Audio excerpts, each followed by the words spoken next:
सभी विद्यार्थियों को नमस्ते। विद्यार्थियों, आपका जानवी एजुकेशन हब में स्वागत है। तो इस वीडियो के अंतर्गत हम NIOS क्लास 12th में जो चित्रकला विषय है उसका चैप्टर हम पढ़ेंगे, जो चैप्टर नंबर 8 है। तो ये जो चैप्टर है वो आपके मुख्य परीक्षा में दे रखा है। तो देखिए, पाठ्यक्रम का विभाजन है। इस पाठ्यक्रम के विभाजन में ये जो चैप्टर है आपके पाठ नंबर 8 पहाड़ी चित्रकला। तो हमने पिछले वीडियो में पार्ट नंबर 6 पढ़ा था, मध्यकालीन चित्रकला। तो जिसने ये वीडियो नहीं देखी, ये वाले वीडियो आप ज़रूर देखिए, क्योंकि देखो पेंटिंग में ऐसा है, क्लास 12th के अंदर पेंटिंग में भी आपके जो थ्योरी पेपर होता है, थ्योरी के पेपर में भी आपको पासिंग मार्क्स लाने ज़रूरी होते हैं, तभी जाके आप पास कहलाते हो। तो प्रैक्टिकल में तो लाना ही है, साथ में थ्योरी में भी पासिंग मार्क्स आपको लाना पड़ेगा। दोनों के नंबर प्रैक्टिकल और थ्योरी के मिला के आपको जो पास करते हैं, तो इसमें थ्योरी में भी आपको पासिंग मार्क्स लेके आना है। ठीक है, तो आज हम चैप्टर नंबर 8 पढ़ेंगे, पहाड़ी चित्रकला। तो देखो, ये चैप्टर कंप्लीट करवाने के बाद मैं आपके इनको क्वेश्चन आंसर करवाना शुरू कर दूंगी। तो पहले अपना फटाफट सारे चैप्टर जो भी है इनके कंप्लीट करते हैं इस 10-15 दिन के अंदर। तो आप बने रहिए और अपने वीडियो जो भी आपके चैप्टर के वीडियो जो भी आपका सब्जेक्ट का है वो देखते रहिए। तो आज पढ़ेंगे पार्ट नंबर 8 पहाड़ी चित्रकला। तो ये चैप्टर आपका यहाँ से शुरू होता है, पहाड़ी चित्रकला। तो जो पहाड़ी क्षेत्र है उसमें भी कुछ चित्रकला का विकास हुआ, तो उसके बारे में हम पढ़ेंगे। पिछले अध्याय में आपने मुगल चित्रकला के बारे में जाना। आइए अब पहाड़ी चित्रकला के बारे में पढ़ते हैं। पहाड़ी चित्र पंजाब की पहाड़ियों में स्थित छोटी छोटी रियासतों में एक महान कला के रूप में फली फूली। देखो, पहाड़ी चित्र क्या है, पंजाब की पहाड़ियों के में स्थित छोटी छोटी रियासतें थी, जो छोटे छोटे क्षेत्र थे, जो राजाओं के क्षेत्र थे, रियासतें थी, उनमें एक महान कला के रूप में फली फूली।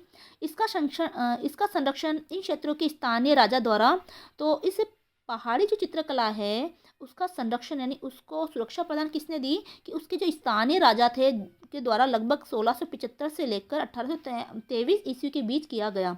ये मुख्य रूप से राजपूत थे। तो ये जो राजा कौन थे, राजपूत थे। पहाड़ी चित्रकला में धार्मिक एवं लौकिक दोनों विषयों को चित्रित किया गया जाता था। तो जो पहाड़ी चित्रकला है उसमें धर्म से संबंधित चित्र है, कुछ लोक जीवन से संबंधित चित्र भी उसमें चित्रित किए गए हैं। महाभारत, रामायण, पुराण, गीता जैसे धार्मिक महाकाव्यों पर आधारित पेंटिंग अक्सर पहाड़ी शैली में चित्रित की गई। देखो,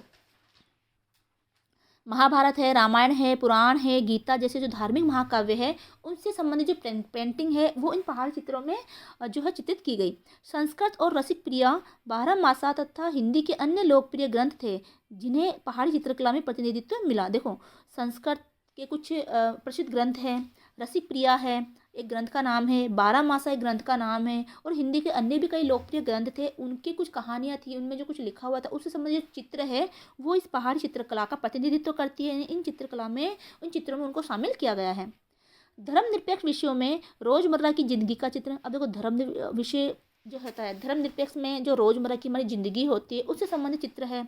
अदालत के दृश्य तथा चित्र शामिल थे, और हीर रांझा, सोहनी महिवाल और और सस्सी पुन्नो की प्रेम कहानियाँ, रागमाला के नाम से जानी जाने वाली संगीत विधाओं की पेंटिंग पहाड़ी चित्रकला में भी देखी गई। तो देखो, हीर रांझा का चित्र है, सोहनी महिवाल है, सस्सी पुन्नो आदि की जो प्रेम कहानी है उससे संबंधित जो कुछ चित्र है जो कि रागमाला के नाम से जानी जाती है, उनके चित्र भी पहाड़ी चित्रकला में शामिल किए गए।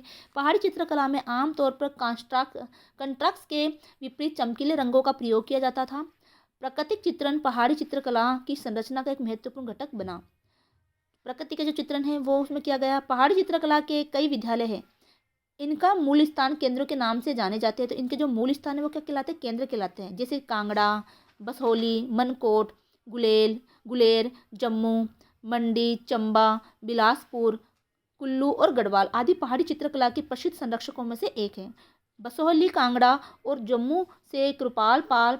तो बसोड़ी, कांगड़ा और जम्मू से कौन है, कृपाल पाल। संसार चंद और रंजीत देव की चित्रकारी इस शैली के विकास में क्रमशः महत्वपूर्ण योगदान दिया। तो क्रम से कैसे, देखो, बसोहली क्षेत्र में कौन है, कृपाल पाल थे, है ना। कांगड़ा से कौन थे, संसार चंद, और जम्मू जो चित्रकला है उससे कौन थे, रंजीत देव। तो इनकी जो चित्रकारी है इस क्षेत्र के अंदर वो एक महत्वपूर्ण योगदान देती है। नैनसुख, मनकू, कुशनलाल, फत्तू और रामलाल, पंडित सेऊ और पुरखू कुछ प्रसिद्ध पहाड़ी चित्रकार थे। तो इनके नाम आपको याद रखने, यहाँ से क्वेश्चन बनता है। कई महान लेखक, कवि और इस अवधि के दौरान दार्शनिकों का जन्म हुआ। तो उसी दौरान इसी समय जब पहाड़ी चित्रकला फल फूल रही थी, उसी दौरान कई महान लेखक है, कई कवि हैं, कई इसी अवधि के दौरान उनका भी जन्म हुआ, जिन्होंने वैष्णववाद के प्रसार और कला के विकास में बहुत योगदान दिया। वैष्णववाद मतलब होता है भगवान विष्णु को मानने वाले, उनके पच्चिन पर चलने वाले, उनके अनुयायी। ठीक है, तो इस तरह से वैष्णववाद उस समय फैला था। 16वीं और 17वीं ईस्वी में प्रेमी और प्रेमिका को आध्यात्मिक अनुभव द्वारा दर्शाया गया था। देखो 16वीं और 17वीं शताब्दी में प्रेमी और प्रेमिका जो है आध्यात्मिक अनुभव, यानी वो भगवान के प्रति प्रेम रखते हैं, उस आध्यात्मिक अनुभव को वहाँ दर्शाया गया है। उद्देश्य, पहाड़ी लघु चित्रकला का संक्षेप में वर्णन कर सकेंगे, दिए गए पहाड़ी चित्रों की मुख्य विशेषता स्पष्ट कर सकेंगे, पहाड़ी चित्रों की सामान्य विशेषताओं को पहचान सकेंगे, विभिन्न चित्रों की भौतिक तथा विषय वस्तु आधारित विशेषताओं में अंतर प्रस्तुत कर सकेंगे, इन कलाकृतियों की कला के बारे में लिख सकेंगे। अब है कदम वृक्ष के नीचे कांगड़ा शैली। देखो कदम वृक्ष के नीचे कांगड़ा शैली है ना, एक कदम वृक्ष के नीचे चित्र है जो कि कांगड़ा शैली में बनाया हुआ है। इसके बारे में हम जानेंगे, उसकी सूचना हम लेंगे, वो उसका लेखक कौन है, मतलब उनका चित्रकार कौन है, उसमें उस चित्र की क्या विशेषता है। तो देखो चित्रकला में चीज़ें क्या पूछी जाएगी, यही कि मान लो कोई चित्र है, उस चित्र के बारे में उसका नाम, उसका शीर्षक दे रखा होगा। जैसे मान लो कदम वृक्ष के नीचे, ये एक चित्र का नाम है, इस चित्र को किसने बनाया, उसकी वो कहाँ से, वो किस शैली से संबंधित है। ठीक है, इसके अलावा इसके चित्रकार कौन है, उस चित्र की विशेषता क्या है, उस चित्र में रंगों का कैसा प्रयोग किया गया है, उसकी खासियत क्या है। तो ऐसी तरह के क्वेश्चन यहाँ पर बनते हैं। ठीक है, चलो देखते हैं बुनियादी सूचना। तो हम कांगड़ा शैली के बारे में बुनियादी सूचना जानेंगे। जयदेव कृत गीत गोविंद और तुलसीदास रचित रामचरितमानस को कांगड़ा शैली के चित्रों से सजाया गया है। तो देखो जयदेव द्वारा रचित गीत गोविंद और तुलसीदास द्वारा रचित रामचरितमानस को ही जो कांगड़ा शैली के चित्रों से सजाया गया। तो अगर आप गीत गोविंद पढ़ोगे या रामचरितमानस पढ़ोगे तो उसमें कुछ चित्र दे रखे होंगे, तो वो कांगड़ा शैली में बने हुए हैं।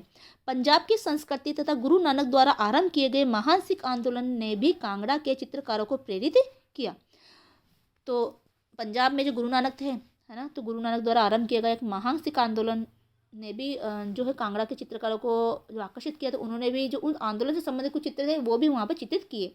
राजा संसार चंद्र के राष्ट्रीय संरक्षण में सुंदर मानव रूप और प्रकृति के चित्रण में कांगड़ा के चित्रकार अपने शिखर पर पहुँचे।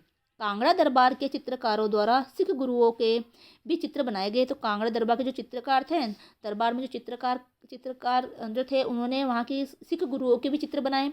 कांगड़ा की कला हिंदू धर्म के आध्यात्मिक तथा साहित्यिक पुनरुत्थान में गहरी जुड़ी हुई है। कांगड़ा के चित्रों में परिप्रेक्ष्यता का पूर्ण अभाव है, परंतु यह कमी चित्रकारों ने अभावपूर्ण रंग योजना तथा ओजपूर्ण महीन रेखांकन में पूरा कर ली है।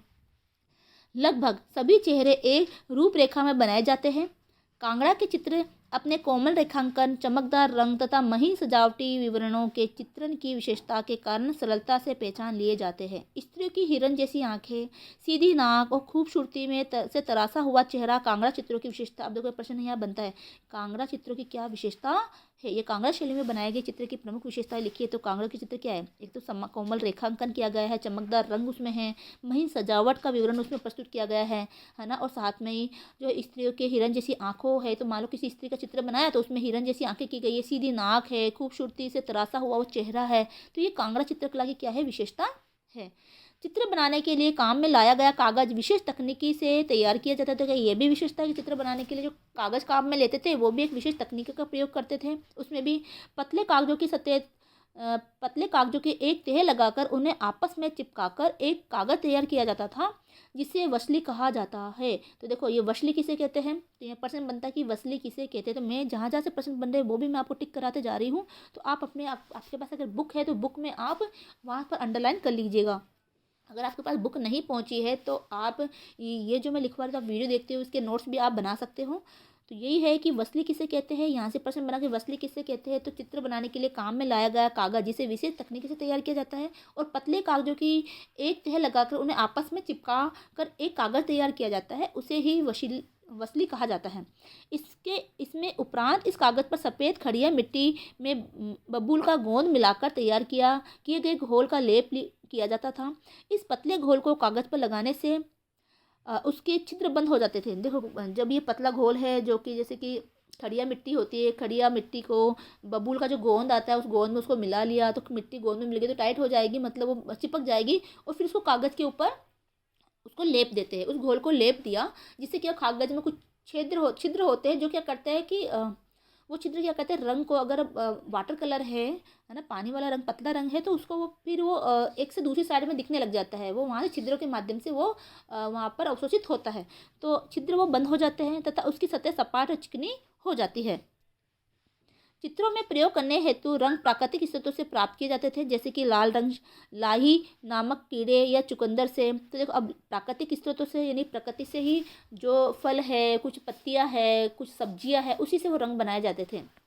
जैसे कि लाल रंग प्राप्त करने के लिए क्या करते थे वो, है ना, लाल रंग लाही नामक कीड़े या चुकंदर से, नीला रंग जामुन या नील से, पीला रंग हल्दी और रामराज यानी एक पत्थर से बनाया जाता था, अथवा गोंगुली पत्थर से, हरा रंग लेपिस लाजुली से अथवा पत्तियों को उबालकर किया जाता है, काला रंग काजल तथा सुनहरा रंग अनार के छिलकों से प्राप्त किया जाता था। वसीली पर रेखांकन ट्रेसिंग द्वारा या सीधे ही कर लिया जाता था। तो जो वसीली है, जो अभी वसीली बना ली, मोटे मोटे कागज़ को, पतले पतले कागज़ को चिपका के एक मोटा कागज़ बना दिया, उसको फिर इस पर लेप कर दिया, तो वसीली को क्या किया जाता है कि उसको सीधे ही ट्रेसिंग द्वारा सीधे ही कर लिया, सीधी ही रेखा उस पर खींची जाती है, तो रेखांकन किया जाता था। गिलहरी अथवा घोड़े के बालों से बनाए गए ब्रशों द्वारा अब पारदर्शी रंग भरे जाते थे। ब्रश विभिन्न मोटाई में बनाए जाते थे। रेखांकन एक या दो बालों से बने महीन ब्रश से आरंभ किया जाता था। तो जब रेखांकन किया जाता था, पतली पतली रेखा खींची जाती थी, तो एक या दो बालों से बने हुए जो बारीक बारीक जो ब्रश थे, उसी से वो रेखा खींची जाती थी, यानी आउटलाइन उस चित्र को दी जाती थी। चित्र में शेडिंग करने के हेतु बिंदु की पुनरावृत्ति का प्रयोग किया जाता था। सोने या चांदी के वर्क का प्रयोग गहनों के चित्रण हेतु किया जाता था। तो गहने पहनाए हुए दिखाए गए हैं, तो सोने और चांदी के वर्क है, उसका उपयोग उसमें किया जाता था। चित्रांकन के उपरांत चित्र को चिकने पत्थर से घिसकर उसकी सतह पर पॉलिश की जाती थी। देखो पहले के चित्रकार कितनी मेहनत करते थे। तो ये देखो, ये चित्र है जो कि कदम वृक्ष के नीचे है ना, इसको मैं छोटा करती हूँ थोड़ा, तो ये चित्र है, तो कदम वृक्ष के नीचे का ये चित्र है। तो आपको चित्र का ध्यान रखना है। अभी चित्र में क्या विशेषता है, देखो राधा कृष्ण राधा को यहाँ पर दर्शाया गया है ना, एक गाय भी दिखाई गई है, एक महिला को पानी ले जाते हुए, घड़े से पानी ले जाते हुए दिखाया गया है ना। तो वहाँ वर्णन के लिए पूछा जा सकता है। ठीक है, अब देखते हैं इसकी चित्रकला की शीर्षक, इस चित्र का नाम क्या दिया गया है, कितनी साइज में बना है, कौन सी काल का था, किसने इसको बनाया, अभी कहाँ पर ये स्थित है। तो अभी हमने ये चित्र देखा, ये क्या है, इसका नाम कदम वृक्ष के नीचे, ये चित्र आप देख लीजिएगा। अब इसके बारे में यहाँ पर विस्तार से बताया गया है। तो हमने बुनियादी सूचना ले ली। तो शीर्षक कदम वृक्ष के नीचे, तो इसका शीर्षक क्या है, कदम वृक्ष के नीचे। काल क्या है, 1820 से 30 ईस्वी तक। माध्यम क्या है, कागज पर अपारदर्शी जल रंग, तो कागज के ऊपर अपारदर्शी जल रंग से इसको बनाया गया है। संग्रह हर्ष डी दहेजिया का संग्रह, तो हर्ष डी दहेजिया का जो संग्रह है वहाँ पर इसको रखा गया है। सामान्य विवरण, अब चित्र के बारे में बताया गया है कि इसमें क्या है। तो कांगड़ा चित्रों का केंद्रीय विषय प्रेम है। तो कांगड़ा चित्रों का केंद्रीय विषय क्या है, प्रेम, जिसमें मनोभावों की अभिव्यक्ति पूर्णतः लयपूर्ण, गरिमापूर्ण तथा सौंदर्यपूर्ण ढंग से एक विशिष्ट शैली द्वारा की जाती है। तो अपने प्रेम की अभिव्यक्ति है, मनोभाव की अभिव्यक्ति है, वो लयपूर्ण, गरिमापूर्ण और सौंदर्यपूर्ण ढंग से प्रस्तुत की जाती है। यमुना के किनारे घने उपवन में कदम वृक्ष के नीचे कृष्ण और राधा की प्रेम लीला को दर्शाया गया है। तो हम देख सकते हैं चित्र में कि जमुना नदी है, जमुना नदी के किनारे देखो, ये नदी बहती हुई दिखाई दे रही है। यहाँ पर ये नदी बह रही है, ये कदम का वृक्ष है, उसके नीचे राधा और कृष्ण के प्रेम को यहाँ पर दिखाया गया है। ग्वाले गाय चरा रहे, तो हमने वहाँ गाय भी देखा, तो ग्वाले गाय चला रहे हैं, तो तथा ग्वाली ने सिर पर बर्तन रखे हुए हैं। कदम वृक्ष की घनी शाखाओं और पत्तों के मध्य मोर तथा अन्य पक्षी चित्रित किए गए हैं। देख लेते हैं, कदम वृक्ष के ऊपर मोर है आदि जो पक्षी वो चित्रित किए गए। तो देखो यहाँ तो थोड़ा हल्का दिखेगा, तो ये तो चित्र, यहाँ पर एक पक्षी है वो दिखाया गया है बैठा हुआ। ठीक है, यहाँ पर एक ग्वाला खड़ा है ना, इसने हाथ में लकड़ी ले रखी है, ग्वाला है ये खड़ा हुआ है, साथ में एक गाय है ना। तो ये चरते हुए गाय की ग्वाला, और ये देखो ये महिला है, ग्वालिन है, जो कि सर पे मटका रखे हुए हैं। तो यहाँ पर ये दर्शाया गया है। यमुना के किनारे सारस तथा अन्य उड़ते पक्षियों के चित्रण से चित्र अद्भुत रूप से प्रभावित दिख रहा है। ये चित्र श्रृंगार से परिपूर्ण है। यहाँ दो आत्माओं के एक रूप हो जाने को दर्शाया है। यह दर्शाता है इन चित्रों में नीले, पीले तथा लाल रंगों का प्रयोग किया गया है। तो नीले, पीले और लाल रंग, तो ये देखो नीला, पीला और लाल रंग, तो इनका प्रयोग किया गया। तो ये नीला रंग हो गया, ठीक है, ये नीला रंग है, ये पीला रंग है, ठीक है, ये लाल रंगों का प्रयोग इसमें किया गया है। अब इससे संबंधित कुछ प्रश्न हैं। सर्वाधिक प्रयुक्त विकल्प चुनकर पूछे गए प्रश्नों के उत्तर दीजिए। कांगड़ा कला की केंद्रीय विषय है तो कांगड़ा कला की केंद्रीय विषय क्या वस्तु क्या है कि प्रेम। हमने देखा अभी ये प्रेम, तो प्रेम की अभिव्यक्ति यही है। वैष्णव धर्म के पुनरुत्थान में किनका योगदान है, तो वैष्णव धर्म के पुनरुत्थान में किसका योगदान रहा है, तो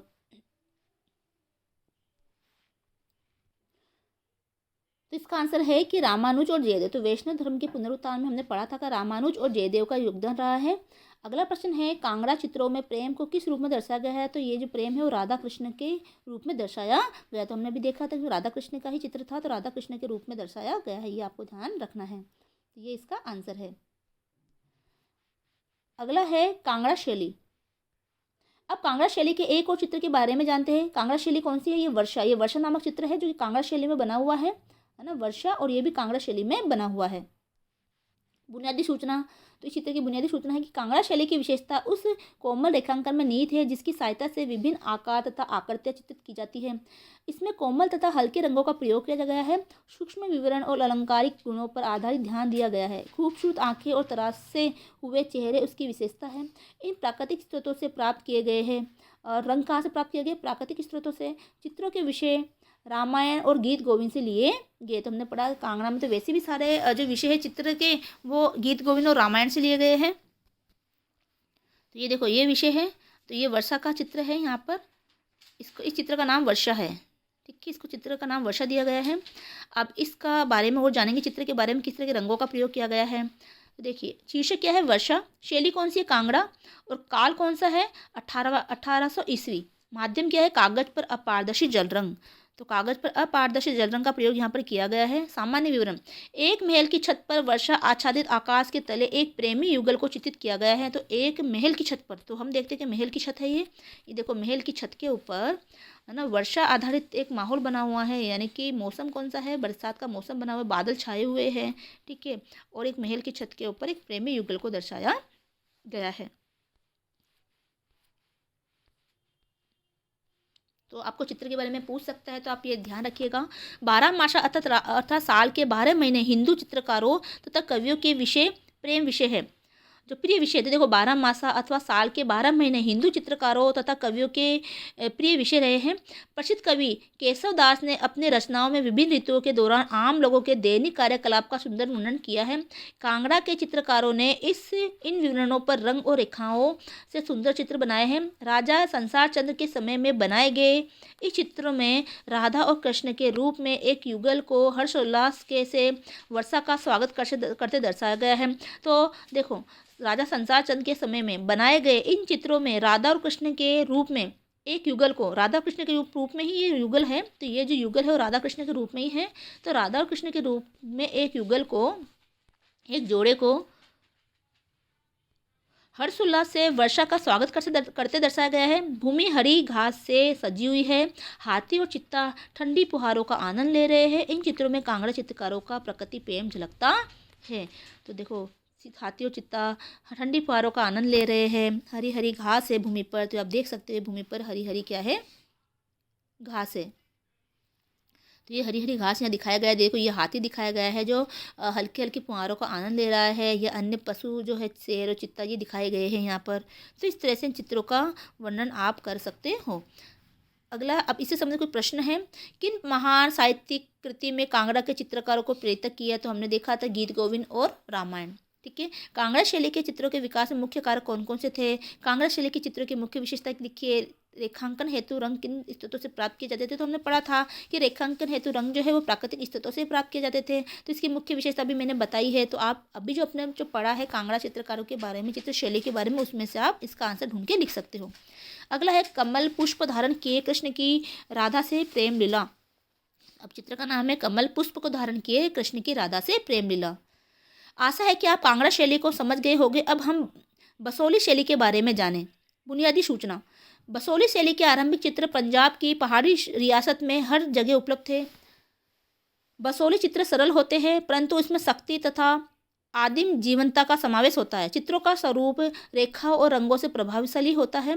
चित्रकारों से जिस स्पष्टता और आवेग से कार्य किया है उनमें उन चित्रों को ऊर्जावान व सशक्त बना दिया है। चित्रकारों से कम परिश्रम से अधिकतम की प्राप्ति की है। बसोली चित्रों की विशेषता हरे हरे भूदृश्यों का चित्रण है। प्रेम मंडप एक अनोखी वास्तुशिल्प रचना है। तो देखो प्रेम मंडप क्या है, तो यहाँ पर प्रेम मंडप है ना। प्रेम मंडप एक अनोखी वास्तुशिल्प संरचना है जो इस भूदृश्य में समायोजित होता है। राजा कृपाल उस समय बसोली क्षेत्र का शासक था जब तथा उसे विभिन्न विषयों पर चित्रित पांडुलिपियां तैयार करने और संग्रहित करने का शौक था।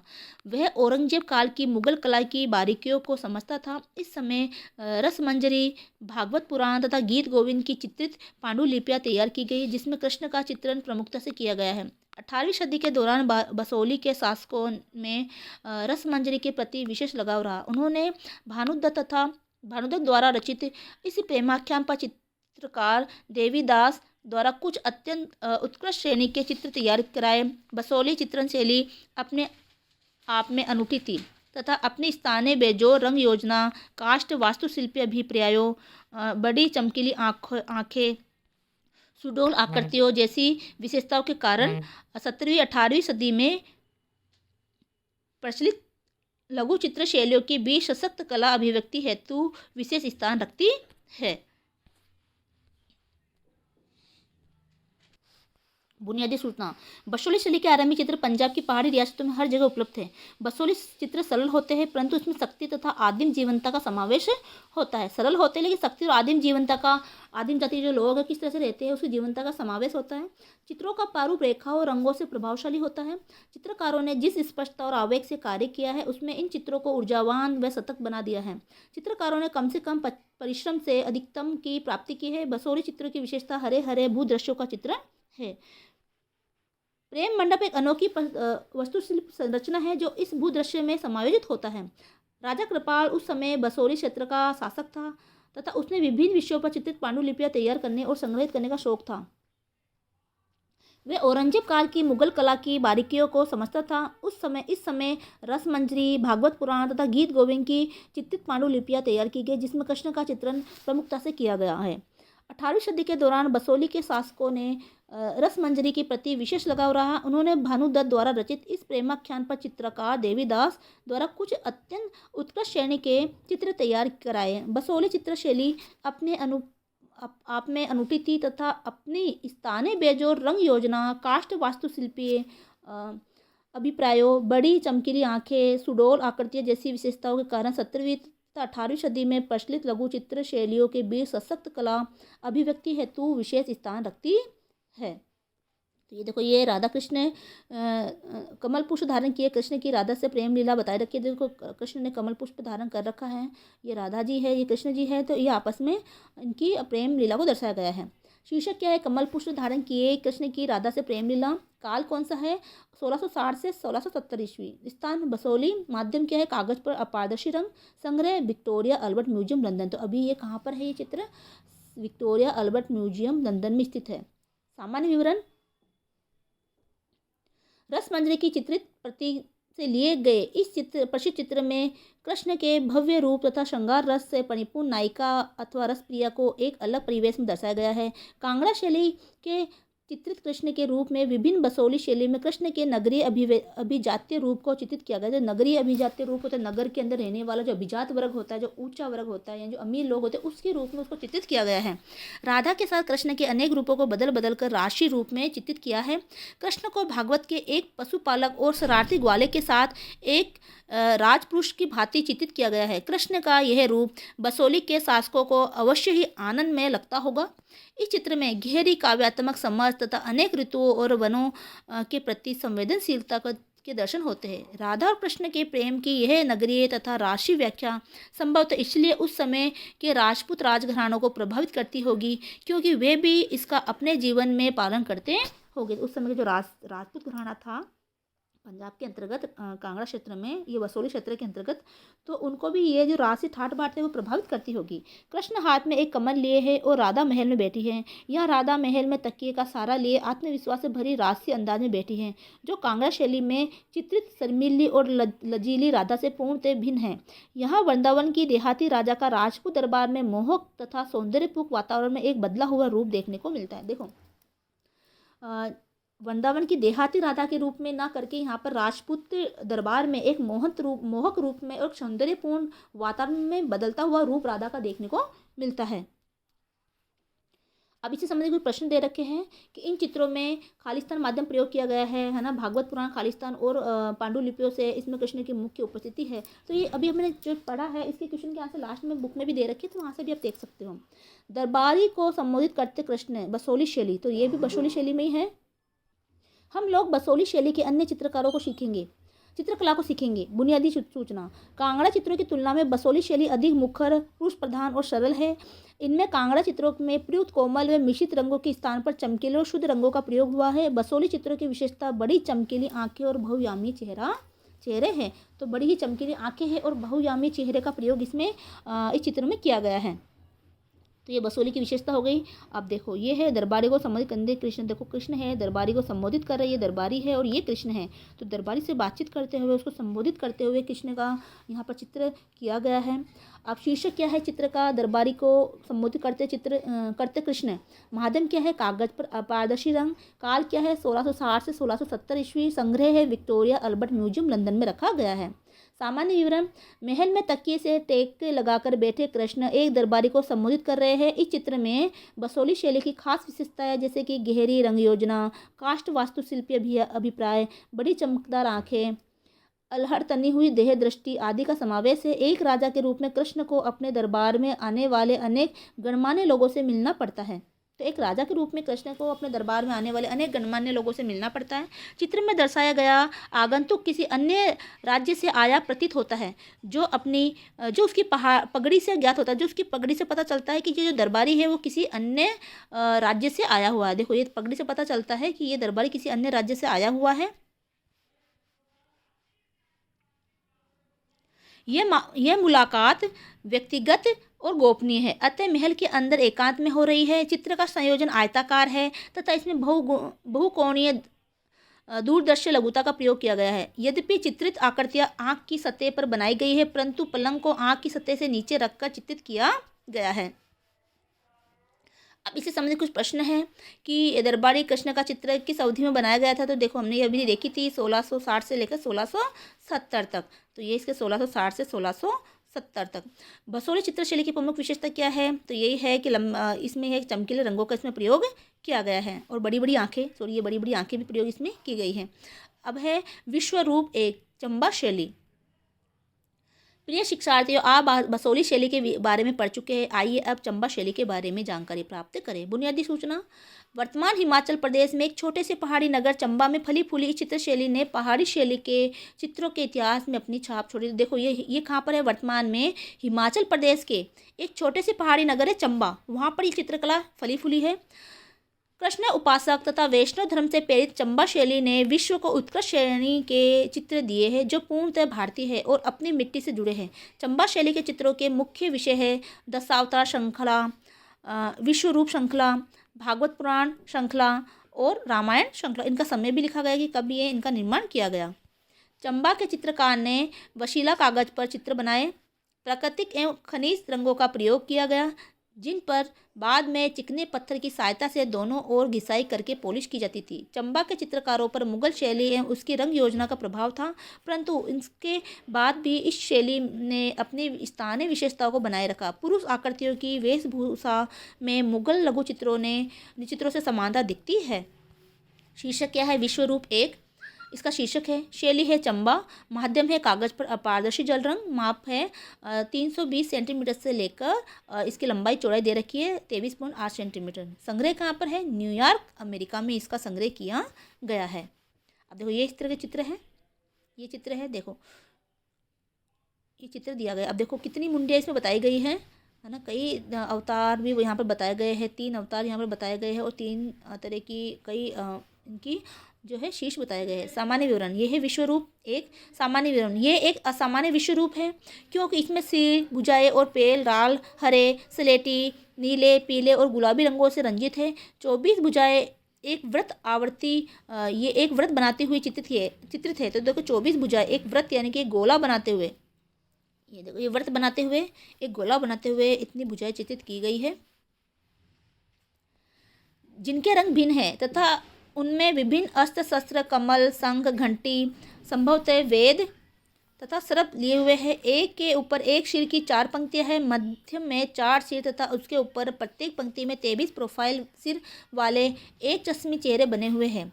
इस प्रकार कुल 52 चेहरे बने हैं। शरीर वृक्ष की छाल जैसे किसी चीज से ढका हुआ है और उसके मध्य ब्रह्मा, विष्णु, सूर्य, चंद्र झांक रहे हैं। दोनों और एक नारी और एक पुरुष आकृति हाथ जोड़े खड़े हैं। संभवतः वे राजा तथा रानी का प्रतिनिधित्व कर रहे हैं। सबसे निचले भाग में 2 छोटी आकृतियां राजकुमारियों को चित्रित कर रही है। देव के शरीर में 2 अकड़ू बैठी आकृतियां भी चित्रित है। तो इस चित्र को देखकर हम ये अंदाजा लगा सकते हैं। देखो यहाँ पर राजा रानी दिखाई दे रहे हैं, ठीक है, इस तरह से यहाँ पर बताया गया है, जो कि पूजा कर रहे हैं इनकी। तो इस तरह से ये हमारा चैप्टर है तो कंप्लीट होता है। और इससे संबंधित कुछ प्रश्न यहाँ पर दे रखे हैं कि पहाड़ी चित्र किस कालखंड में बनाए गए, चंबा शैली के चित्र की क्या विशेषता है, चंबा शैली के चित्रों के मुख्य विषय क्या क्या है, जो अभी हमने पढ़ा है। तो ये आपके चैप्टर कंप्लीट होता है। और ये इस पार्ट के अंत में भी कुछ प्रश्न दे रखे हैं, तो इनके क्वेश्चन के आंसर भी आपको बहुत जल्द मिलेंगे। तो मिलते हैं अगले वीडियो में। आप जब तक आप चैनल को सब्सक्राइब कीजिए और वीडियो को शेयर करें, लाइक ज़रूर करें। जय हिंद, जय भारत।